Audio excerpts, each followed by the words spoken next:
I'm going to end the debate right now. It's going into the ground. It'll have a gravestone in it. Because by the end of this video, you're going to discover that absolutely, undoubtedly, emphatically, that the manna from heaven is the psilocybin mushroom. And yes, he that overcomes, I will give him of the hidden manna, Christ says in the book of Revelations. Let's just read the scripture where all of this context comes from, right? It looks like little bread buns. That's in the scriptures. It's the color of bdellium. That's also in the scriptures. A small round thing, it's in the scriptures. Comes with the dew.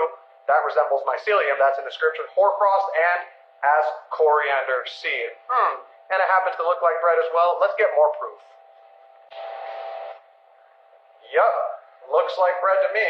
Wow, it even has kind of like a cross a little bit there as it's forming.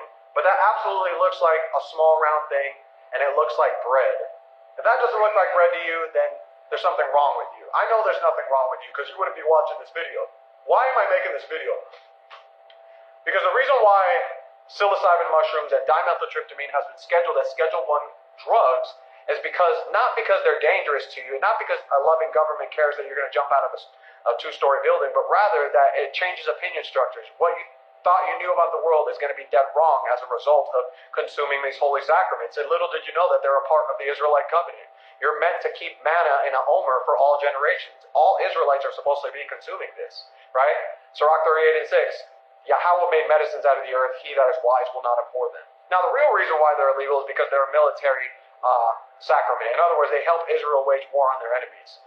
Right now, most human beings can only access 0.025% of the visible light spectrum. However, the kings and priests of Israel, which have been proven archaeologically and through history to have consumed dimethyltryptamine-containing plants and to burn incense, which also activated your serotonin and opioid receptors and opened up your pineal gland and third eye, you would have access to 100% of the visible light spectrum, especially on high doses.